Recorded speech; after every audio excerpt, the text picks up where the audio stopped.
Siku za wiki: Jumatatu, Jumanne, Jumatano, Alhamisi, Ijumaa, Jumamosi, Jumapili. Hiyo ni kitu rahisi mwalimu. Wewe ndio nani? Haturuhusu hiyo tafadhali.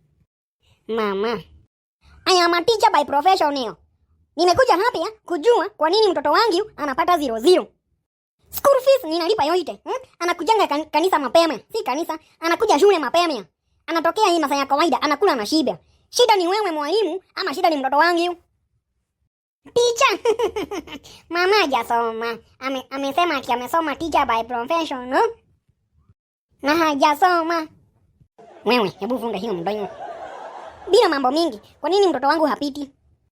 If you are a teacher by professional, unaenda nayo kumfunzia nyumbani. Nimfunze nyumbani utanilipa school fees? Kwani mtoto ni wangu? Mama, kwa nini umekuja shule? Umekuja kunihaibisha kwa wanafunzi wengine. Na mimi siangukangi mtihani. Mimi nakujanga number 2 ama number 3. I wonder. Na unasema mtoto wako apitangi? She is the best student we have right now. Na wewe tu ni complain unaweka. Na hivyo mtoto wako amesema ni ukweli. Haujasoma. Kama umesoma, ungekuwa unaelewa hiyo makaratasi vile imeandikwa.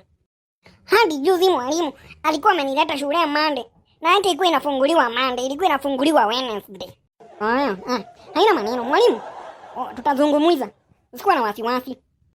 Na nyinyi muache kucheka ovyo ovyo. Get out. Wachana na wanafunzi wangu wewe. Ni Dashaba.